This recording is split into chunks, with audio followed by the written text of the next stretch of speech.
Victoire de but 0 les gars de l'équipe de France face à l'Espagne. Quel début de Coupe du Monde, incroyable. On marque sur un but de Bruce Granek et sur un but de Sacha, le pote de Gilsi qui marque, incroyable. Karim Benzema est peut-être blessé apparemment.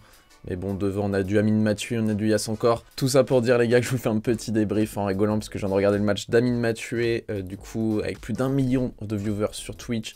Franchement, très bel événement pour ceux qui n'ont pas suivi.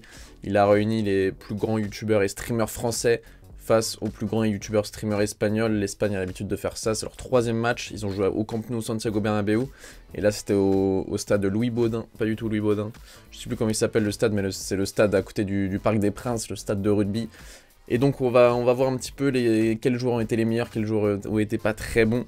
Donc, je me suis mis la liste sous les yeux. Michou a pas été dégueulasse. Voilà, on sait que Michou, c'est pas un grand joueur de football. Il était piston gauche, il a pas été dégueu.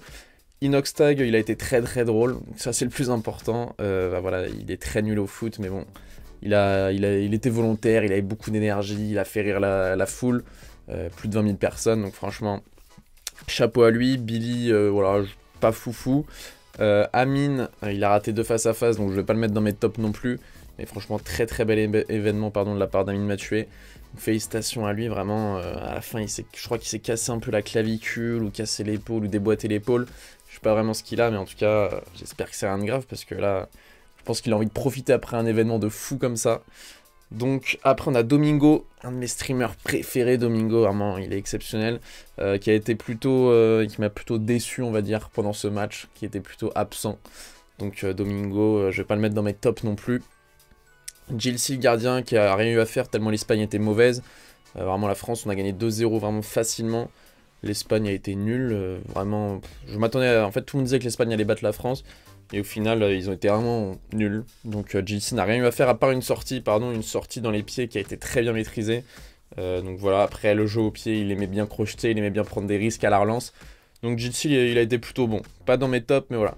Après, on passe à Pfut, la famille Pfut, dans mes flops, pardon. Pfut, j'avais capté qu'il était pas très fort au foot parce que j'ai suivi un petit peu les vidéos des mecs et tout à l'entraînement.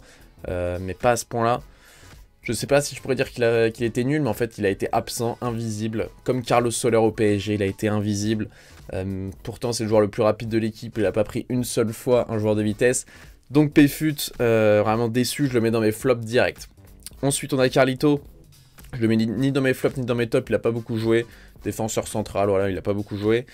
Tonton, il était plutôt bon en défense centrale. Vraiment presque dans mes tops, mais je vais pas le mettre non plus. 25 ans de football apparemment. Plutôt solide, Tonton.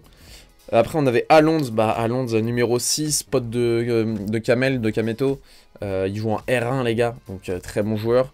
Et forcément, je pense que c'était le meilleur joueur sur la pelouse, donc il est dans mes tops aussi. Évidemment, numéro 6, il distribuait long ballon, il récupérait. Il s'est même embrouillé avec un Espagnol qui lui a mis une petite clé de bras. D'ailleurs, le gars, les matchs, pour ceux qui n'ont pas pu suivre la fin du match, le match s'est terminé un petit peu sur une baston. Les Espagnols voulaient embrouiller un arbitre, ils ont commencé à le pousser et tout, l'arbitre de touche. Donc c'était un peu le bordel. Après, on a Boumé très bon, ça on le savait déjà. Donc deuxième meilleur joueur pour moi de l'équipe, je le mets en top aussi. Donc après Alonso, pour moi c'est le deuxième meilleur joueur. Incroyable numéro 10, très technique, il a mis un coup franc sur le poteau à la fin. On sait que les coups francs c'est sa spécialité sur sa chaîne YouTube, il fait beaucoup de coups francs.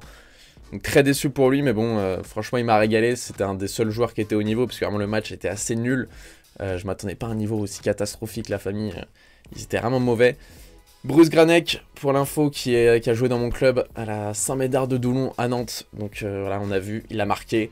Forcément, ça vient de chez moi. Il a été formé à la bonne école. Je le mets dans mes tops aussi. Le Bouzeux, rien à dire, il a été absent. Il a joué 2 fois dans le match. Il a joué au début et à la fin. Mais rien à dire, il jouait piston droit. Il est pas très fort, on va dire, mais il est volontaire. Brooks, je le pensais meilleur que ça. Je le mettrais peut-être dans mes flops, Brooks. Surtout quand il a joué numéro 9, il a pas été incroyable. Piston, il était pas dégueu, mais en 9, il était pas ouf. Et Yanou, que je ne connaissais pas avant Stevens, Yanou, très fort. Je le mets vraiment dans mes tops. Je pense que c'est le 3e meilleur joueur après Alonso et Boumé. Yanou est très bon. Bibi, voilà, il a joué 3 minutes, il était fatigué. Yass encore, je le mets dans mes flops. Malheureusement, il a pas beaucoup joué.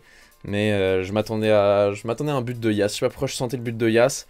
Donc j'ai pas kiffé la prestation de Yass encore, on va dire. J'espère qu'il va se doucher après le match. Sacha, le pote de Gilcy, très bon joueur, il joue en R2, il s'est vraiment baladé. C'est là où je me suis rendu compte que le niveau en face était vraiment dégueulasse, parce que Sacha, joueur de R2 au milieu de terrain, qui driblait 3-4 joueurs d'affilée, qui vraiment se baladait. Je me suis dit, ok, donc même moi, si j'avais joué, peut-être que j'aurais mis quelques buts. Donc j'avais envie de rentrer sur la pelouse. Donc Sacha, je mets dans mes tops aussi. Rivenzi, qui n'a pas joué, si je dis pas de bêtises. Je crois qu'il s'est blessé à l'échauffement. On n'a pas eu d'infos, mais il est annoncé titulaire. Au final, il était remplaçant. Donc, je pense qu'il s'est blessé. Arsène, qui a été bon. Vraiment, je mettrai un bon 6 sur 10. Arsène, solide. Vraiment, j'ai bien aimé la presta.